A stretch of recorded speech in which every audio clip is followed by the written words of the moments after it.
Welcome to Just Curious Media. This is Zen Dog Training, a show dedicated to helping people train the dogs they love. I'm Jason Connell. And I'm Gordon Fontaine. Gordon, I'm excited to be back for a new episode and something that's really relevant now. Everyone's talking about AI, and I love that we're now bringing it to the show. Yeah, so the title is Why AI Can't Train Your Dog Yet. Yet. But I want to talk about this idea. People go online, they're using AI and trying to find ways to train their dog. And there's some pitfalls here. And I want to talk about where it's useful and where it's not. Yeah, no, this is great. So, Gordon, I'm an AI user, aficionado. Why can't AI train your dog yet? Yet. A couple of things. I think the best example is there's a commercial out there. I think it's for ChatGPT, and it says it's a guy and he's saying, "Hey, find me the best workout to get in shape." And then it shows him doing chin-ups and whatnot. But I work out 2 or 3 times a week, and I can tell you that as great as a plan I have to do a workout, at the end of the day, I'm the one who has to go over there and commit to making that workout happen. And so there's this brainy idea of writing this dynamite plan. And maybe it's starting to happen now that there's an AI that reaches out to me, texts me in the morning like my personal trainer does and says, "Hey, buddy, are we on for 10 o'clock?" And keeps me accountable and reaches out. And I know that's happening.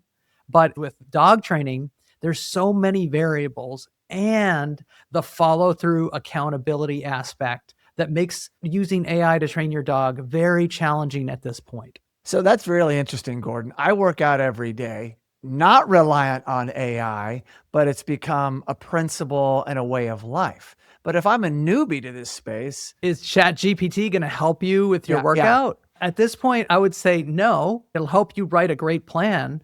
But when it comes to the actual follow through and the accountability of doing something, I don't know if AI is there yet with the dog training as far as saying, okay, you need to actually do this every day. What I'm noticing is if I use AI and ask it a question about dog training, it picks a very specific plan. It says, use positive reinforcement, and it gives a list of things. But this is where it's misleading, because what we've talked about when it comes to dog training, there are a lot of options and a lot of different directions. And then on top of that, there's the person. Some people are softies who need to be more strict and follow through. Some people are too strict and too military style, and they need to soften their approach. Then there's your dog. My great example is like, how do you get a dog to stop barking? But as a trainer, my first question is, why is he barking?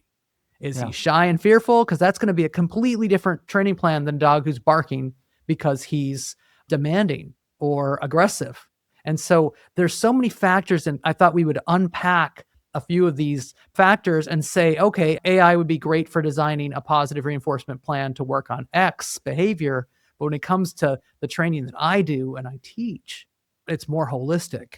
And it includes you, your dog's personality, really understanding your dog's point of view and reason for the unwanted behaviors or goals before you can just crank out a plan.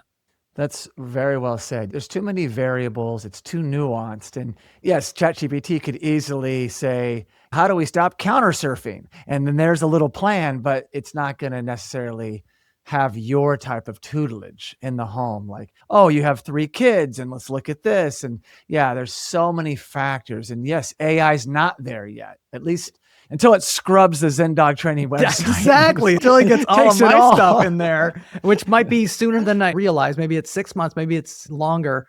But what I'm trying to say is if you're thinking about using AI to train your dog, here's what I'm going to suggest. First is that there's many different methods for training your dog. And we've done this in multiple episodes. Positive reinforcement, but also gently stopping unwanted behaviors. And so that's your yin and your yang, and they both need to be understood. And as an owner, you need to know how to apply that in each situation. So that's just 2 options out of what I think is 6 or 7 different possibilities. Yeah. So AIs tend to just grab one and then rabbit hole on that one and not realize maybe we need to interrupt that unwanted behavior. Exactly. It's fascinating, and we're going to see AI continue to grow, and it's becoming a part of everyone's lives, so they're relying on it. So, what do you see as a dog trainer faced with this inevitable thing coming? I've been working out with a personal trainer, and he always says they're not going to take his job because Okay. he's the guy who's in the gym and he's Yeah. coaching me and he's showing me techniques and he keeps me accountable. So in that way, I'm hoping that as a dog trainer, I stay relevant in Yes. the future of AI. But the idea is there's so many methods, and it requires you to deeply understand your dog's reason for doing what they're doing before you step forward and come up with a plan. Until AI gets to a point where it can diagnose what's actually going on with your dog and also includes your personality, then it's not going to be able to provide a great plan for you. Yeah. And another great advantage I think that you have, not to mention your experience and the interpersonal connection you have, but when you do puppy classes and you do the social side and have tons of dogs meeting each other, AI can't do that, can't replicate that. So Absolutely, I think that is something you'll always have. Bringing a new dog in a home with other dogs, those scenarios are going to be there. So much like your trainer, Gordon, you will be relevant I as hope so. AI I hope keeps so. going. But I would say it's these three big things. One is the methods and the methods you choose. The second thing is truly understanding your dog and their motivation for what they're doing. Are they acting out because they're trying to get your attention and they're demanding? That's a completely different path than acting out or barking because they're shy or fearful. Right. Two different paths. And that's very nuanced. And then the last thing is you. It's the soft personality type or the one who's not going to get up off the couch, who needs to be motivated that way. There's a lot that goes on when I'm training a person to identify what their tendencies are and to push them out of their comfort zone to be more proactive, or in some ways to sort of be less helicopter parents. And both of those are important depending on the person and the unique situation. Yeah. And just an earlier episode we did, Gordon, dog training is people training. Absolutely. Absolutely. Well, this has been fantastic, and I'm sure it's not the last time we'll talk about AI on the Zen Dog Training Podcast. So thank you so much for listening. Please be sure to visit zendogtraining.net for everything that's on there, videos, manuals, any and everything. And check out justcuriousmedia.com as well for all the other shows we produce. Gordon, until next time, wonderful job. Thanks, Jason. I had a blast.